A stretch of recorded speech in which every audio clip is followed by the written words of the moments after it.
რუსეთის პრეზიდენტი პუტინი ოკუპირებულ აფხაზეთში ბიჭვინთის ტერიტორიის 184 ჰექტარისა და ბიჭვინთის ყურეში 115 ჰექტარის საზღვაო სივრცის მისატაცებლად აფხაზების უპრეცედენტო შანტაჟს განაგრძობს. გაგიყინავთ რუსულ პენსიებს, შევწყვეთ რუსეთის საინვესტიციო პროგრამებს, გავაჩერებთ სოხუმის აეროპორტის რეაბილიტაციას, დავაკონსერვებთ აფხაზეთის რკინიგზის განახლებას, გავიყვანთ რუს სამხედროებს. ასეთი ღია მუქარისენით ესაუბრა რუსული საოკუპაციო რეჟიმის წარმომადგენელი ეგრეთ წოდებული ელჩი აფხაზებს. Он аргументировал желание России получить Пицунскую дачу в собственность тем, что Путин желает проводить встречи на Пицунской даче, но не как на территории Абхазии, а как на территории Российской Федерации. Путину нужна Пицунда, сказал посол. В речи посла присутствовали элементы самого откровенного шантажа. Он дал понять, что и инвестиционные проекты, которые запланированы, опять же повторю, что он назвал только 2 проекта, аэропорт и железная дорога, не будут реализованы. Он спросил, а как вы прореагируете, если вы перестанете получать пенсии российские? ულტიმატუმი არის არა აფხაზეთის დე-ფაქტო ხელისუფლების წინააღმდეგ და წინაშე არამედ აფხაზური საზოგადოების წინააღმდეგ, რომ აფხაზეთის ხელისუფლება მზადაა თანახმა დათმოს ეს ტერიტორია იმ ფორმით, როგორც რუსეთი მოითხოვს. მაგრამ საზოგადოება ღელვარებს ხალხის წინააღმდეგ განახორციელა რუსეთმა ეხლა ულტიმატუმი.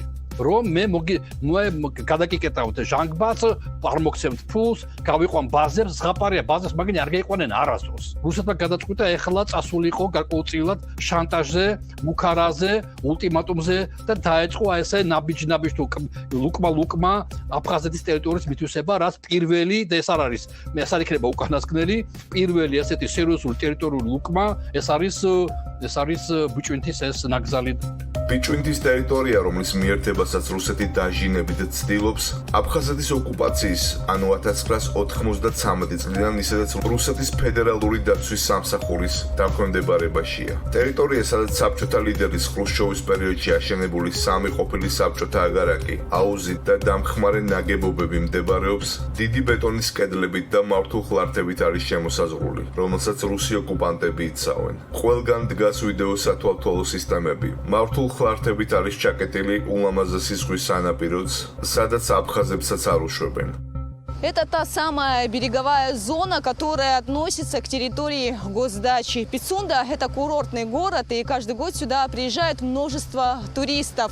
Но, несмотря на это, купаться в этой части берега на протяжении многих лет запрещено.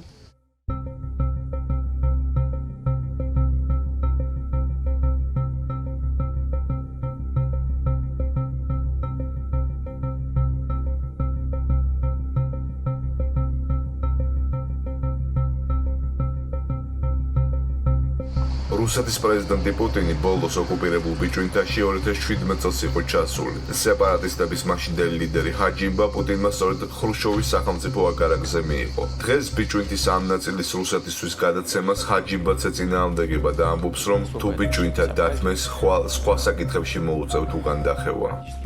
Я, например, считаю, что это опасный путь.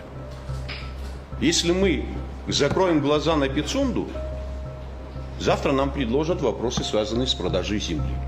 ბიჭვინთის ტერიტორიის დიდი ნაწილის რუსეთისთვის სამუდამოდ გადაცემას ემხრობა სეპარატისტების მოქმედი ლიდერი ასლან მჟანია. იგი პირდაპირ ამბობს, რომ ბიჭვინთის გამო რუსეთის გადაკიდება არ ღირს, რადგან აფხაზებს ბოლო 30 წელია სწორედ რუსეთი ინახავს. Постоянно находимся в состоянии просящего.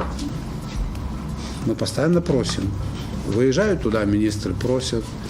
Вице-премьеры просят, премьер-министр просит. Я выезжаю, прошу, помогите в этом, помогите в этом, помогите в этом. საბოლოო სიტყვა ბიჭვინთასთან დაკავშირებით აფხაზის სეპარატისტების ელიტამ სექტემბერში უნდა თქვას. შესაბამისად მოსალოდნელია ახალი დიდი კრიზისი და დაძაბულობა ოკუპირებულ ანკლავში.